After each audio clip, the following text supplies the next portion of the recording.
Laura Croft plays the Stanley Parable. This is the story of a man named Stanley. Stanley worked for a company in a big building where he was employee number 427. Employee number 427's job was simple. He sat at his desk in room 427 and he pushed buttons on a keyboard.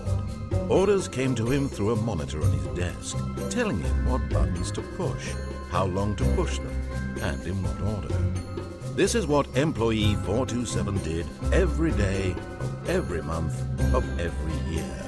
And although others might have considered it soul-ending, Stanley relished every moment that the orders came in, as though he had been made exactly for this job. And Stanley was happy. And then one day, something very peculiar happened. Something that would forever change Stanley. Something he would never quite forget. He had been at his desk for nearly an hour when he realized that not one single order had arrived on the monitor for him to follow.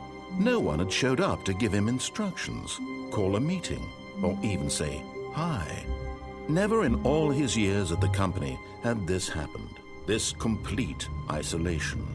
Something was very clearly wrong. Shocked, frozen solid, Stanley found himself unable to move for the longest time. But as he came to his wits and regained his senses, he got up from his desk and stepped out of his office.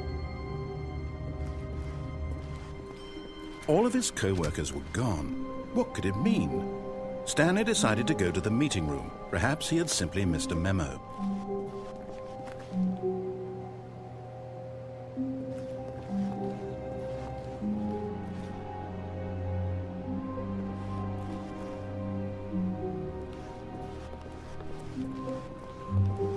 When Stanley came to a set of 2 open doors, he entered the door on his left.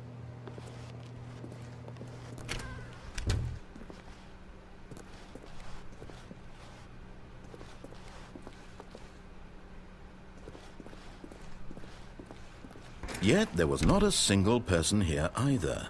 Feeling a wave of disbelief, Stanley decided to go up to his boss's office, hoping he might find an answer there.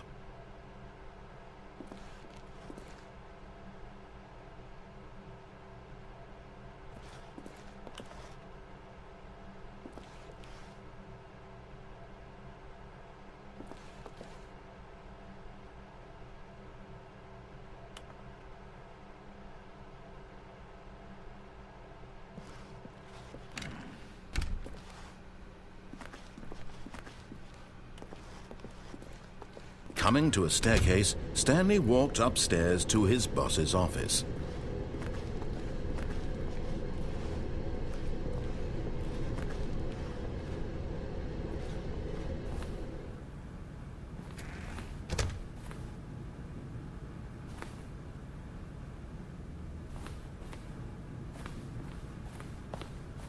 Stepping into his manager's office, Stanley was once again stunned to discover not an indication of any human life.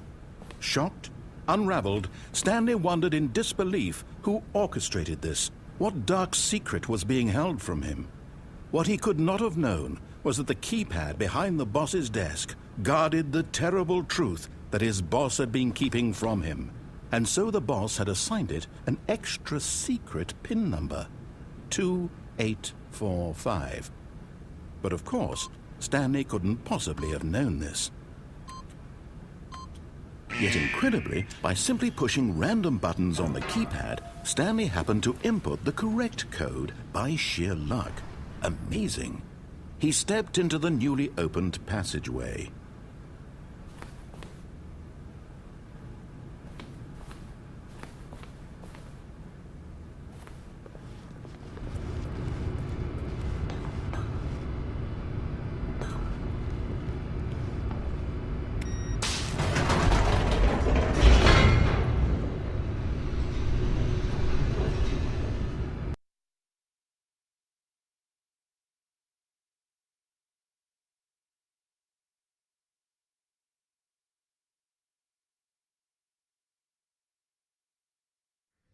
Descending deeper into the building, Stanley realized he felt a bit peculiar. It was a stirring of emotion in his chest, as though he felt more free to think for himself, to question the nature of his job. Why did he feel this now, when for years it had never occurred to him? This question would not go unanswered for long.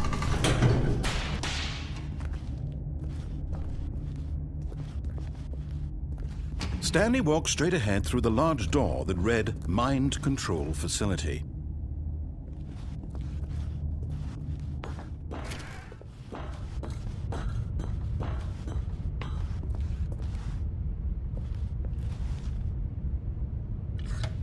The lights rose on an enormous room packed with television screens. What horrible secret did this place hold? Stanley thought to himself. Did he have the strength to find out?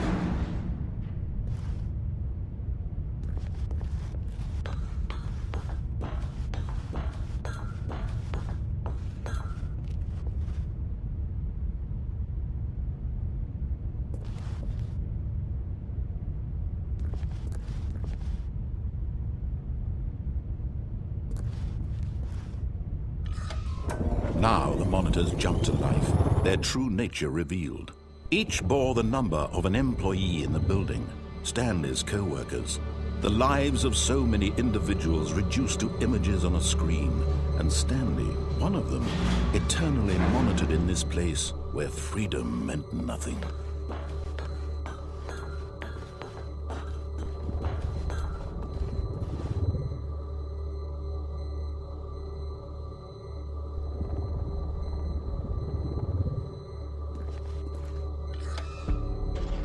This mind control facility, it was too horrible to believe. It couldn't be true. Had Stanley really been under someone's control all this time?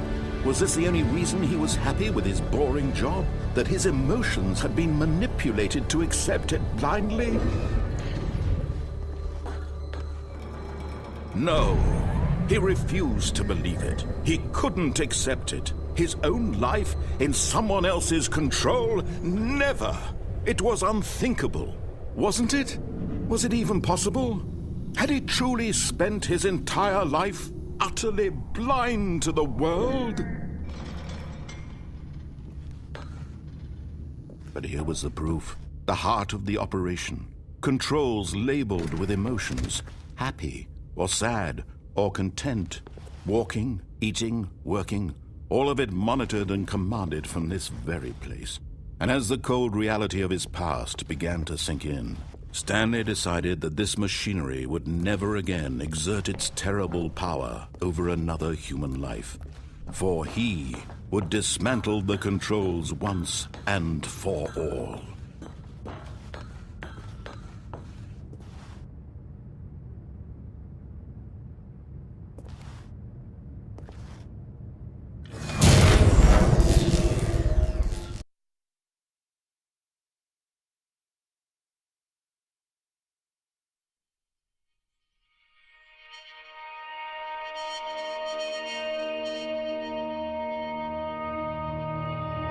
Blackness, and a rising chill of uncertainty.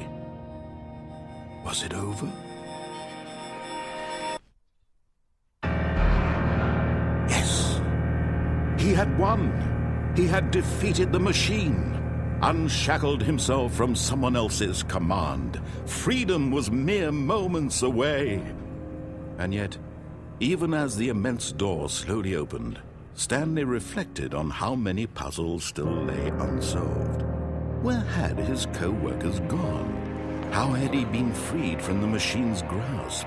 What other mysteries did this strange building hold? But as sunlight streamed into the chamber, he realized none of this mattered to him, for it was not knowledge or even power that he had been seeking, but happiness. Perhaps his goal had not been to understand, but to let go. No longer would anyone tell him where to go, what to do, or how to feel. Whatever life he lives, it will be his. And that was all he needed to know. It was perhaps the only thing worth knowing. Stanley stepped through the open door. Stanley felt the cool breeze upon his skin. The feeling of liberation, the immense possibility of the new path before him. This was exactly the way, right now, that things were meant to happen. And Stanley was happy.